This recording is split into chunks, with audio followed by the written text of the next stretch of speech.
soft instrumental music. Camera opens on an older woman, elegant, composed, packing her photo frames into a small box. When my daughter Lisa first said the words "senior home," I thought I misheard her. She sat at my kitchen table, sipping the coffee I made her, smiling that practiced smile of concern. "Mom," she said softly, "you'll be happier there. You'll have people your age, activities, meals cooked for you. It'll be easier. Easier." That word stung. Easier for whom? I looked around my house. The curtains I'd sewn by hand. The dented teapot from our first family trip. My husband's photo smiling from the mantel. This wasn't just a house. It was the story of my life. But Lisa's husband, Mark, had already arranged the movers. "It's a lovely place," he said cheerfully. "5-star amenities, Mom. You'll love it." He spoke as if I were a guest at some resort instead of a woman being quietly exiled from her home.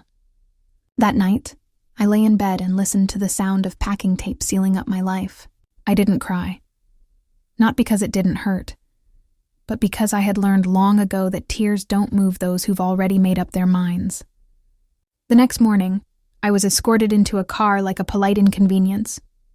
My house, my garden, my memories disappeared in the rearview mirror.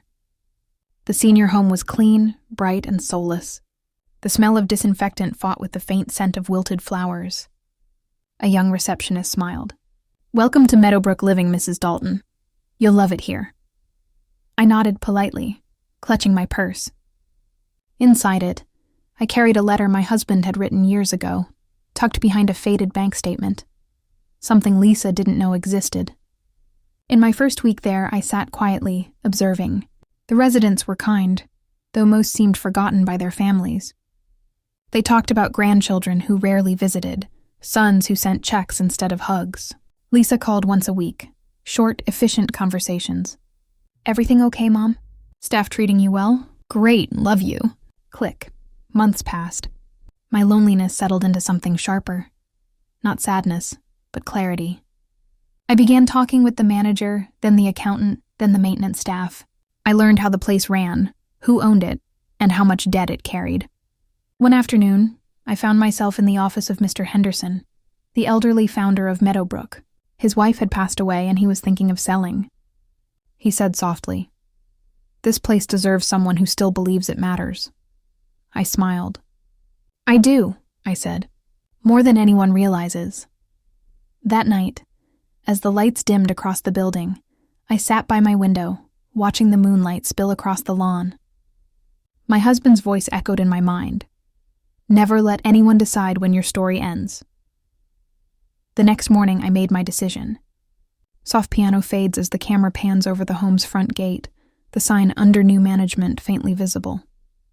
The screen fades in from black. The sound of rain tapping against the window. The older woman's voice is calm, steady, the kind of calm that only comes before something big. It started with one quiet visit to the bank.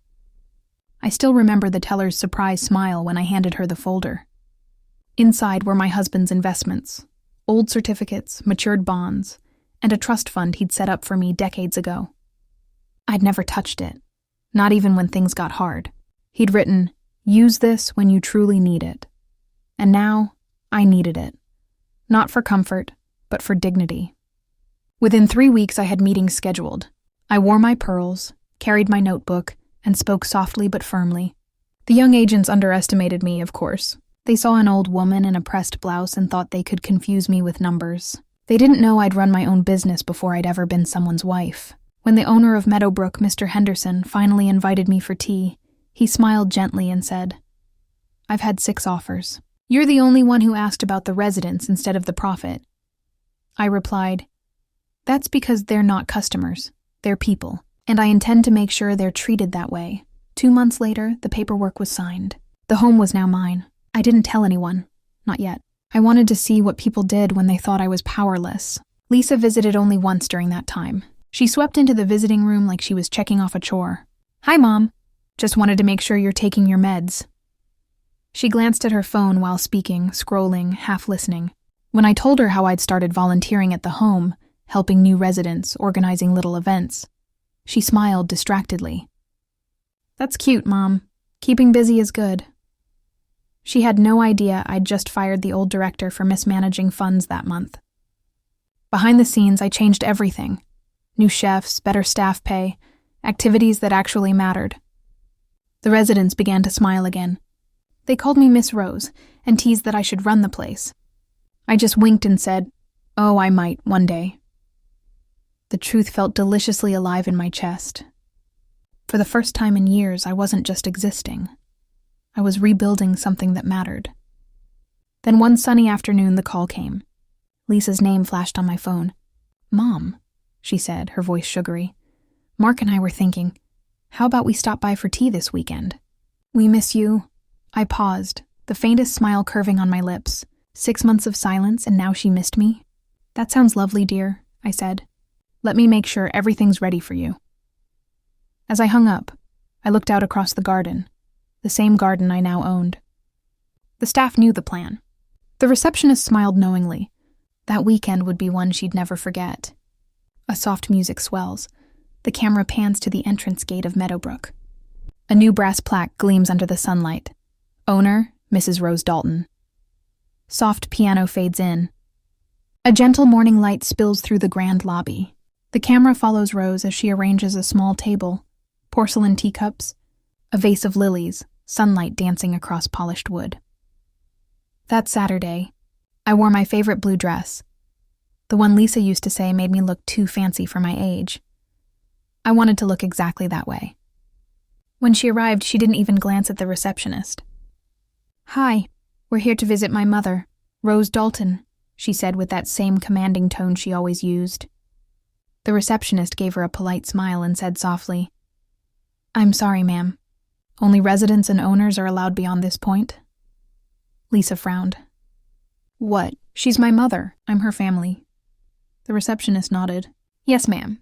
But those are the owner's rules." That's when I stepped forward from behind the desk. "Oh, hello, dear," I said, holding my cup of tea.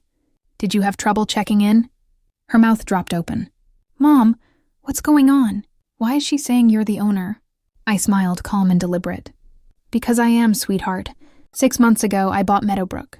I thought you'd be proud, but I understand if it's a surprise." She blinked, her husband shifting uncomfortably beside her. "You bought this whole place? How? Why?" I set my teacup down and looked her straight in the eye. "When you said I'd be happier here, I realized something. You wanted peace, and so did I. But I wanted the kind that comes from independence, not isolation." Her expression softened for a moment, then stiffened again. "Mom, I was just trying to help." "I know you were," I interrupted gently. "But sometimes help feels like control. You thought I was old-fashioned, out of touch. Yet somehow I managed to build something lasting while you were too busy downsizing your mother." Silence filled the lobby. The other residents, watching from the lounge, exchanged quiet smiles. Lisa's eyes shimmered, not with anger this time, but realization. "Mom, I didn't mean to make you feel unwanted." I reached over, touched her hand, and said softly, "Then learn from this, my dear. Age doesn't make us small. It just makes us quiet, and that's often mistaken for weakness." I stood, nodded to the receptionist, and said, "Please make sure they're shown to the gate. Family or not, rules are rules." As she turned to leave, I caught my reflection in the glass door. Calm, graceful, powerful. The woman they thought they'd tucked away had risen, not out of anger, but dignity. Camera pans out. Rose walks back to her tea table, serene, as the sunlight floods the room. The plaque owner, Mrs. Rose Dalton, glints once more.